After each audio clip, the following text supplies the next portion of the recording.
देखेगा भी लोग पूरा। के खेमे में क्या विवाद हुआ और क्या नाराजगी है? देखिए, जैसा कि आप लोग जानते हैं कि महानगर पालिका के इलेक्शन होने जा रहे हैं शहर के अंदर, और आज तक औरंगाबाद की आवाम ने जो है तो मजलिस इत्तेहादुल मुस्लिमीन के ऊपर हमेशा अपना भरोसा जताया है।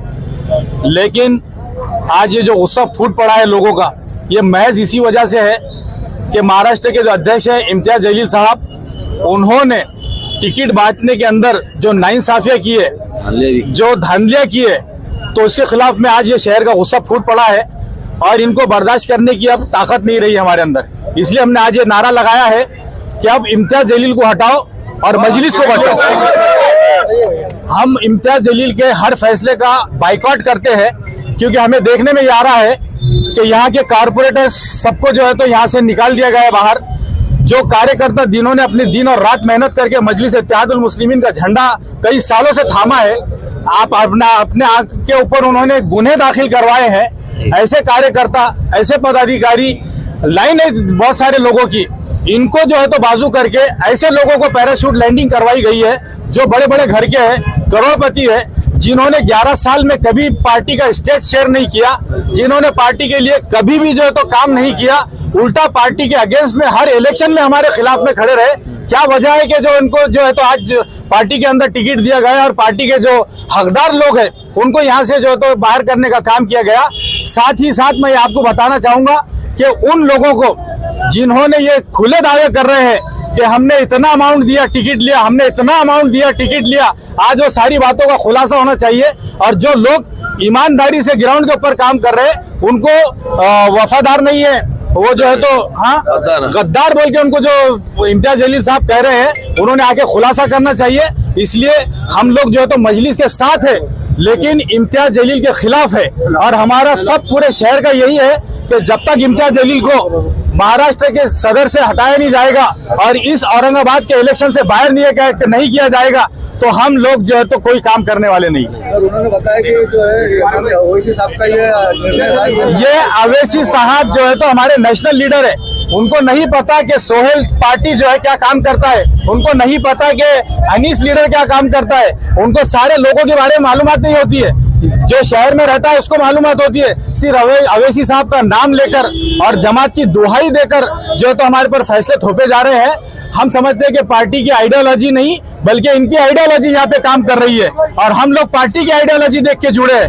इन्होंने अपनी आइडियोलॉजी, अपने बच्चे ने जो फैसले कर दिया वो हमारे पर थोप रहे हैं। उनका बच्चा कभी भी आता है, डैडी इसको टिकट दो, डैडी उसको टिकट दो, हम क्या झक मार रहे हैं यहाँ पर शहर के अंदर?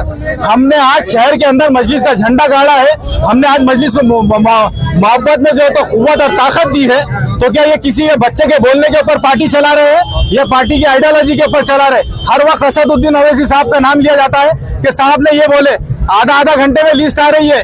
ऐसे ऐसे लोगों की आ रही है जो हम लोग जो 15 साल से मजलिस में है, हम उनको नहीं पहचानते हैं, तो ये कहाँ से आ गए ये लोग? सवाल ये भी उठ रहे हैं कि जब असदुद्दीन ओवैसी साहब अगर टिकट डिक्लेयर कर रहे हैं तो इन्होंने भी पर्सनली अपने यहाँ पर ऑफिस में मीटिंग क्यों ली? ये एक सवाल उठ रहा है। देखिए, हर पार्टी के अंदर आपने देखा होगा कि बड़ी बड़ी पार्टियों के अंदर जो है तो एक कमेटी बनाई जाती है, हर बात के ऊपर सोच विचार किया जाता है, सारे लोगों के राय मशवरे लिए जाते हैं। और यहाँ पर देखेंगे तो एक अकेला आदमी सारे फैसले करने के लिए बैठ गया है, सारे फैसले अपने बच्चे से पूछ के कर रहे हैं। बम्बई के अंदर भी आपने देखा होगा ये इतना बड़ा आदमी हमारा पोस्ट होल्डर जो गया है, ये सिर्फ महज इनकी दादागिरी की वजह से गया है, क्योंकि इन्होंने अपने फैसले वहां पर भी थोपने की कोशिश की थी। ये हम लोग यहाँ पर औरंगाबाद शहर के लोग इसको बर्दाश्त नहीं करेंगे। देखिए, हमने ये हमारा तजुर्बा रहा है, इससे पहले जिन जिन के घर पे आके मनाया गया है उनका फ्यूचर तबाह बर्बाद कर दिया गया है। हमारी एक ही डिमांड है कि जो शहर का फ्यूचर खराब कर रहा है, जो नाइंसाफियां लगातार कर रहा है, उसके खिलाफ में जो तो हम लोग है थे और रहेंगे इंशाल्लाह। और हमारी मांग यही है, जब तक इनको हटाया नहीं जाएगा सदारत से भी और इस इलेक्शन से भी, जब तक हम लोग मानने वाले नहीं है। इस्तीफे की बात नहीं, मैंने आपको पहले कहा हम मजलिस के साथ में थे, मजलिस के साथ है, लेकिन इम्तियाज जलील को हटाएंगे उसके बाद फिर हम मजलिस से जुड़ेंगे।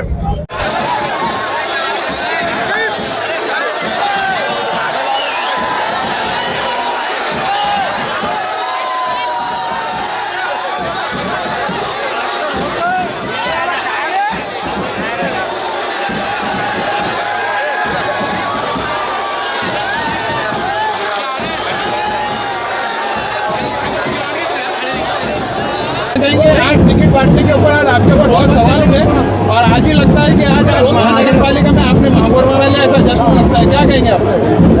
देखिए, मुझे खुशी इस बात की है कि आज से कई साल पहले जब मजलिस इत्तेहादुल मुस्लिमीन यहाँ पर आई थी तो लोग उसका झंडा पकड़ने से डरते थे। तब इनमें से बहुत सारे ऐसे नौजवान थे, उन्होंने ये झंडे को संभाला और आज ये वक्त आ गया है कि मजलिस की एक सीट हासिल करने के लिए 50-50 लोग कतार के अंदर खड़े हुए हैं।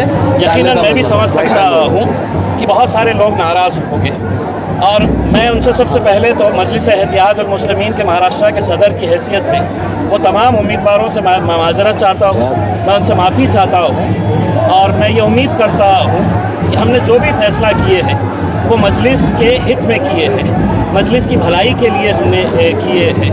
यकीनन जब 50 लोग रहेंगे और किसी एक उम्मीदवार को अगर देना है, बाकी उम्मीदवार किसी भी लिहाज से कम थे ऐसा नहीं है, वो भी उतने ही काबिल थे, लेकिन बहुत सारे वजूहात को सोचते समझते हुए हमने ये फ़ैसला लिया है। मैं जो लोग भी नाराज़ हैं उनसे ये कहूँगा कि देखिए, आज ये दिन हम जो देख रहे हैं वो आप सबकी मेहनतों का नतीजा है और अगर इससे कोई नाराज़ होकर कोई दूसरे पक्ष में अगर जा रहा है तो मेरा ये कहना है कि फिर इसका मतलब ये है कि आपको इत्तेहाद की कोई फ़िक्र नहीं थी, आपको मजलिस से मोहब्बत नहीं थी, आपको सिर्फ कुर्सी चाहिए थी, आपको सिर्फ एक टिकट चाहिए थी। तो मैं तमाम लोगों से यही अपील करूँगा, एक बहुत अच्छा मौका आया है, बहुत अच्छे नौजवानों को हमने चुन कर अभी फ़िलहाल टिकट दिए हैं और इंशाल्लाह देखेंगे आपकी 16 तारीख के दिन जो है वो क्या आज जो ये नौजवानों का जो जुनून है, तो ये जुनून रहेगा कि ऑटो में तकसीम होगा? इंशाल्लाह मजलिस महाराष्ट्र में सबसे बड़ी ताकत अगर कहीं पर बनी है तो वो औरंगाबाद के अंदर बनी है। यहीं के औरंगाबाद की आवाम ने पूरे हिंदुस्तान के अंदर एक पैगाम दिया कि इत्तेहाद में अगर हम रहेंगे तो हमारी कैसी ताकत बन सकती है। यही जोश था, यही जुनून था, यही दीवानगी थी जो 2015 के अंदर हम 26 कॉरपोरेटर्स चुनकर लेकर आए थे। एक MLA यहाँ पर बना, एक MP यहाँ पर बना और आज जब ये वक्त आया है तो सारी सियासी ताकतें एक तरफ है और ये नौजवान, ये दीवानों का हुजूम जो है वो आप इंशाल्लाह देखेंगे कि 16 तारीख के दिन ये शहर का रंग कैसा हुआ। आपके विरोधकों ने आपके पोस्टर भी जलाए, आपके पोस्टर भी फाड़े हैं, क्या आप उनको मनाने की कोशिश करेंगे? देखिए, वो भी मेरे अपने हैं और मैं जैसा पहले कहा हूँ कि उनकी नाराज़गी जायज़ है, मैं ख़तई उनसे खफा नहीं हूँ, मैं ख़तई उनसे नाराज़ नहीं हूँ, वो भी मेरे अपने हैं। लेकिन जैसा मैंने आपको बताया है, अगर किसी एक को अगर हम टिकट देते हैं तो बाकी जितने भी उम्मीदवार हैं उनको भी ऐसा लगता है कि यार ये टिकट मुझे मिलना चाहिए था। कुछ उसको कबूल कर लेते हैं और कुछ जो है वो इल्ज़ाम लगाते हैं, तहमतें लगाते हैं। लेकिन मैं इतना कहना चाहूँगा, जब तक मेरे क़ायद बैरिस्टर असदुद्दीन अवैसी साहब का यकीन और भरोसा मेरे ऊपर है तो तब तक मैं मजलिस को मजबूत करने के लिए हर कोशिश करता रहूँगा और मेरे साथ ये जितने भी जियाले हैं, ये जितने भी नौजवान हैं, इंशाल्लाह मजलिस को आगे लेकर जाएंगे।